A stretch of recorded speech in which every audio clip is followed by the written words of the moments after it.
We've looked at the 5 core historical facts of the resurrection, and these 5 pieces of evidence would be considered direct evidence. What's that? Well, this is where an eyewitness experiences with their 5 senses and gives a direct testimony of the evidence of what they've experienced. You can also get a thing called circumstantial evidence. This is evidence from which you make an inference to draw a conclusion. Now, from just one piece of circumstantial evidence, you could make an incorrect inference and draw the wrong conclusion. But once you get lots of pieces of circumstantial evidence together, they form a kind of web from which you can draw a strong conclusion. So, in an example, someone saying, "I saw this person shoot that person," that is direct evidence. But circumstantial evidence might be someone saying, "I saw that person fleeing from the scene of the shooting." Now, that by itself is not strong enough evidence to draw a conclusion, but if you add other circumstantial evidence that they did a test on their gun and found that it had been fired that day, they did a test on their hands and found that they had the residue of gunpowder on their hands. They did a test on the bullet and found that it matched the gun. They examined the person's shoes and found that there was mud matching the crime scene on their shoes. They found fingerprints and maybe hair from the suspect at the scene of the crime. All that circumstantial evidence added together helps you to make a very firm conclusion, and it corroborates the direct evidence. Well, why am I telling you all this?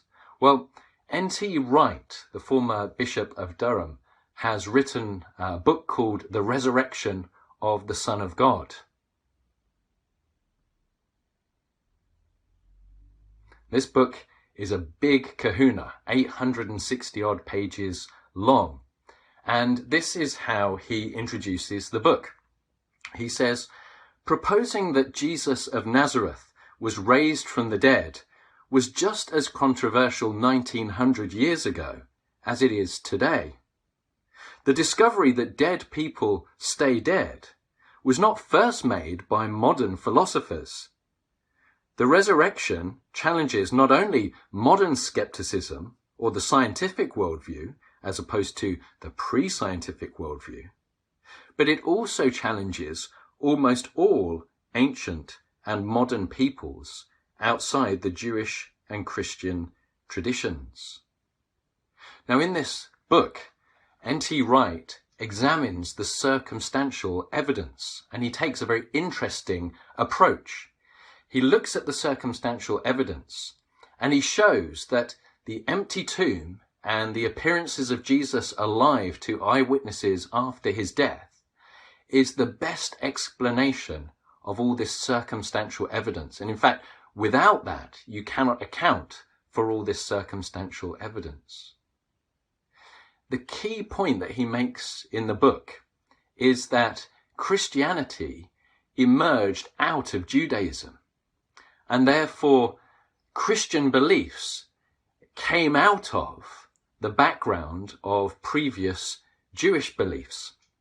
And he says that there are 7 remarkable modifications, 7 changes that suddenly took place from Jewish beliefs when Christianity emerged. And these came rapidly as Christianity burst onto the scene. He calls these 7 mutations. And he says, "These mutations are so striking in an area of human experience where societies tend to be very conservative." And what he means here is that when you're faced with the death of a loved one, people tend to revert back to very traditional beliefs about death in order to gain comfort. They don't suddenly start inventing radical new ideas and radical new philosophies as they grieve the death of a loved one.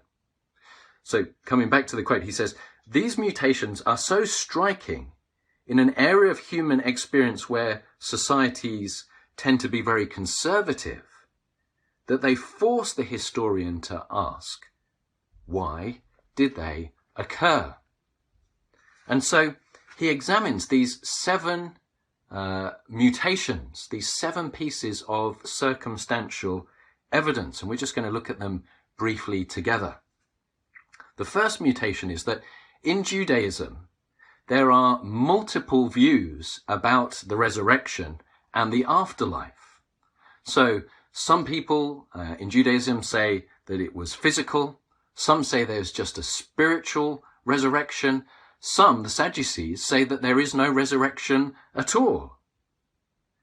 But in Christianity, suddenly there is one single, very clear view about what the resurrection and the afterlife involves. The second mutation is that in Judaism, the belief in resurrection was peripheral. It was not very important. You could still be a Jew whether you believed in it or not. But suddenly, in Christianity, it becomes the central belief, the main thing that they go around preaching and teaching. Thirdly, in Judaism, the idea of what a resurrection would be like goes from multiple views and quite vague when it comes to the details, to suddenly Christians having a single and very clear view on what the resurrection is like, and describing in detail what the resurrection entails and what the resurrection body is like. Fourth is that in Judaism, the timing of the resurrection goes from Judgment Day and happening to the whole race, to Christianity saying that one man was raised in the middle of human history and that his resurrection guarantees the future resurrection of all those who were united to him. This was a totally new belief. The fifth mutation is that Christianity suddenly has a new view of eschatology, which means the end times. They were saying in Christianity, all of a sudden was saying that the end times had now burst in to human history, that the new creation that was predicted at the end of time had now burst in, broken into the world through Jesus rising from the dead. And that now we need to work that new creation into every aspect of our lives and out throughout the world. And this was a completely new belief. The sixth mutation is that you now have the concept of the resurrection being applied as a metaphor to describing being born again. You died with Christ and you've been raised to newness of life.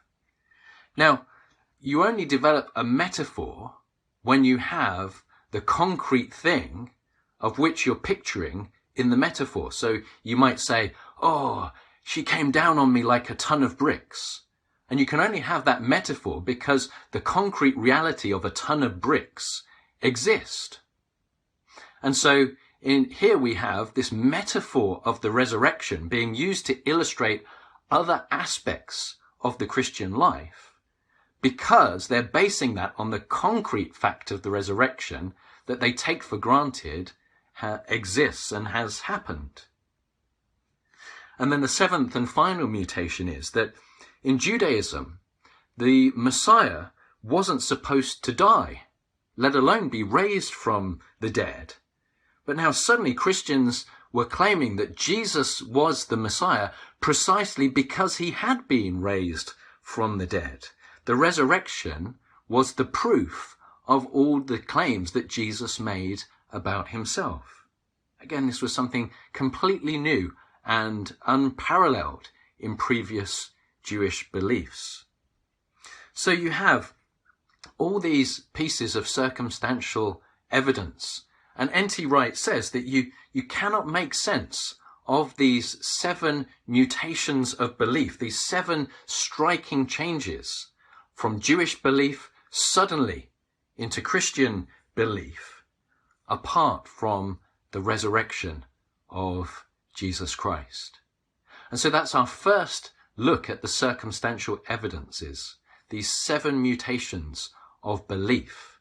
And in the next video, we're going to look at some historical puzzles that the resurrection also solves.